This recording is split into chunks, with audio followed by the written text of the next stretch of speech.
first live from the World Series of Poker 2009 interview, and I came to a guy who probably helped me make enough money to get here, Jerimiah Smith of Poker Road's Cash Plays. And you may know him from a little bit of ESPN coverage last year, where he went from media guy to guy in the seat being covered by media. Yeah, it was quite a trip, to say the least. It was quite fun. Do you have the rail that had probably been awake the longest out of anybody out there? Oh my goodness, the rail was ridiculous. I remember on the ridiculous bubble hand I played, it was like 4 deep packed around the table. You remember that hand? Yeah. Were you there for that? It was just bananas. It was crazy, but it was great because it was just so encouraging because everybody was rooting for me. You know, like to be in a situation where, you know, it's not just a bunch of random people who want money or something like that. It's people who really mean you well. You know, guys like yourself or just all the different reporters from all the outlets were genuinely like cheering me on, and it's something I don't really deserve, but it feels good. You know what I mean? It was a great feeling. The rest of the world had Chris Moneymaker. Yeah, exactly. Exactly. When he gets sent to it, it was funny because I was walking up behind there. I'll tell you a story on this. I was walking up behind there, and there was somebody kind of craning over those rows. He goes, "Is Negreanu playing or something?" That was the comment that came through. Not so much. It's some other donk. Yeah. Now, you've interviewed a lot of poker brains, and my interviews, of course, are not about trying to get down to the bottom of strategy at any point in time. I figure folks like you do that much better than me, and we really just focus on the randomness that is the players and getting to know them.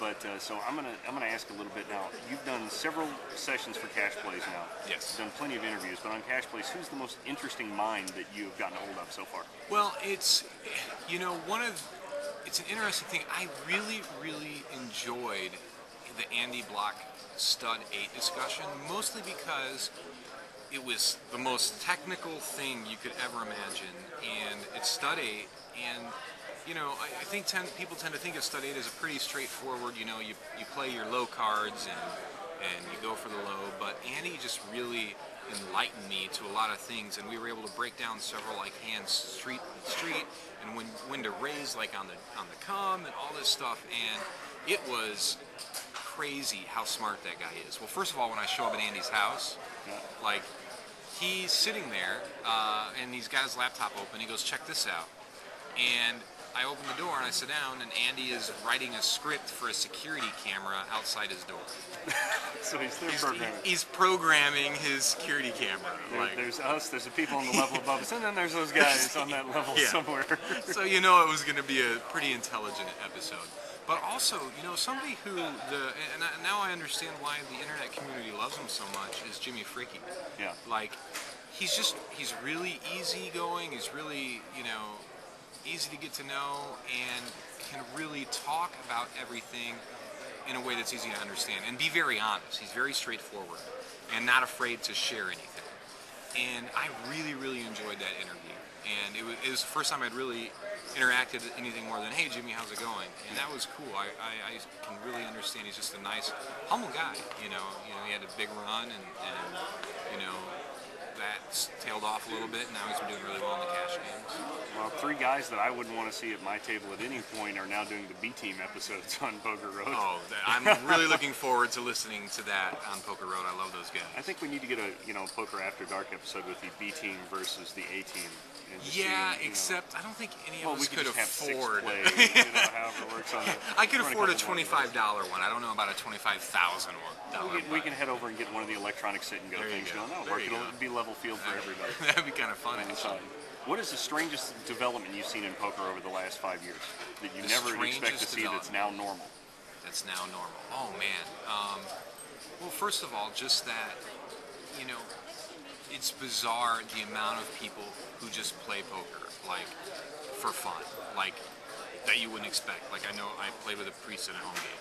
You know, just stuff like that where you find it's really cut across, even though these tournament fields are largely dominated by a male audience, you know, that's 24 years old or whatever. You see a lot of people. I don't mean to interrupt. Okay. You just see it cuts across social and cultural barriers. It's really cool. Now we're going to do something called moving on the run because we're getting run out. So I'm going to pick up the camera. We're going to go like this and wander off. Yeah, no worries. So we're going to try to do this on the road because I don't feel like turning the camera off, and this is going to be funny. All right, we're gonna to make everybody barf, though. That's the only problem. That's probably it, but these things will stay fairly steady. We're going to go into the dark more than likely here and try to get it.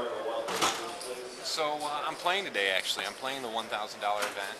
What is your strategy going into this in particular? Well, really, you start with 120 big blinds, and a lot of people are looking to gamble early, but I don't know. I mean, you're going to have to get into a coin flip sooner or later, but I'll just take it as it comes. I'm not looking to play fast or to get in there and gamble it up, because I've learned that I'm a really bad gambler. I'm an okay poker player and a really bad gambler. So I'm just gonna let it come to me and just see what happens. I have no real strategy per se, and in fact I think it's a bit of a mistake to come into a tournament with a pre-planned approach, with a strategy that says I'm gonna do this and this and this. And the best poker advice I've ever gotten is a simple sentence: it's let the game come to you. And Joe Hashem shared that with me in a similar interview in 2006. And that really just changed my thinking a lot, because I like to go into it, I used to like, okay, I'm going to have this table image, so at this stage I'm going to do this and do that and do this.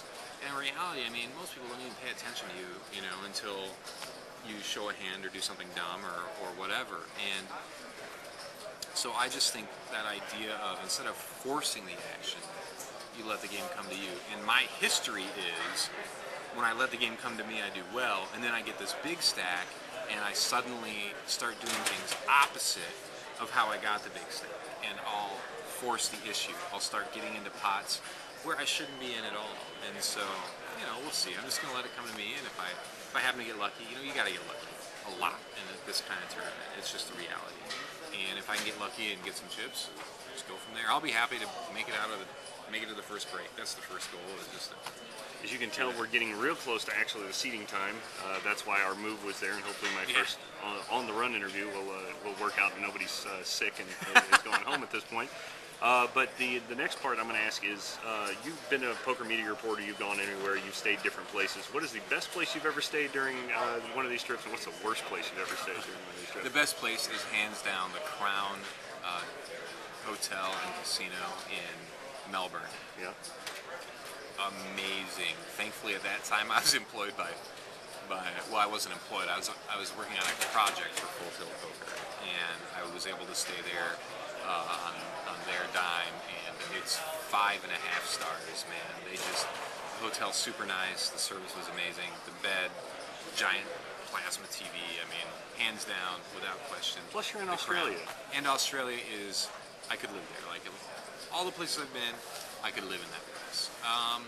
The worst place I've stayed, I actually had a room at the Rio, and this place is just depressing. You know Alex Enriquez, and some of the people might know producer Al from Poker Road. I don't know. Yeah. Alfx. Alfx. There you go. Alfx describes it as Wes Craven's Spanish Disneyland. And, they've got this very bizarre, like, Mardi Gras, but not, like, Spanish Riviera theme. Yeah. And it's not executed that well at all. It's just depressing after a while being there. So I probably would say the Rio. Yeah.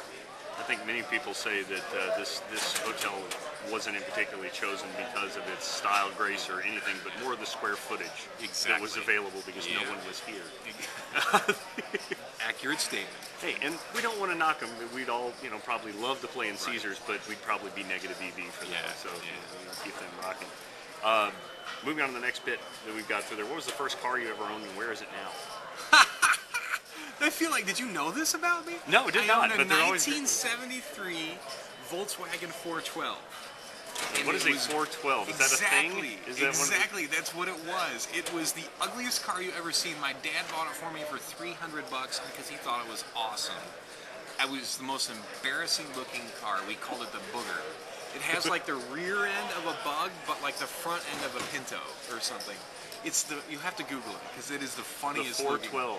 412, 1973 Volkswagen 412, engine in the back, but it was an automatic, which was nice, but it was hideous.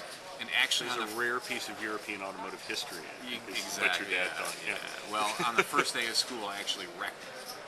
There was a wreck in front of me, and I got into the wreck that happened in front of me. So the embarrassment was short-lived. But we are definitely getting thrown out of here now. Mark is coming to set up his table for the World Series in this 1K. Mark, do you know off the top of your head the rate? And we can go over under between you two guys. I'm going to include you in this one, Mark. The rate of elimination per minute yesterday in the 1K event. It's got to be what? Give me a line, and we'll let Mark pick over under. All right, I'm gonna say I'd say 1 per minute. No, not 1 per minute. 0.5 per minute. Mark, how many eliminations per minute? how many eliminations per minute? They finished with 300 or so. 5.6.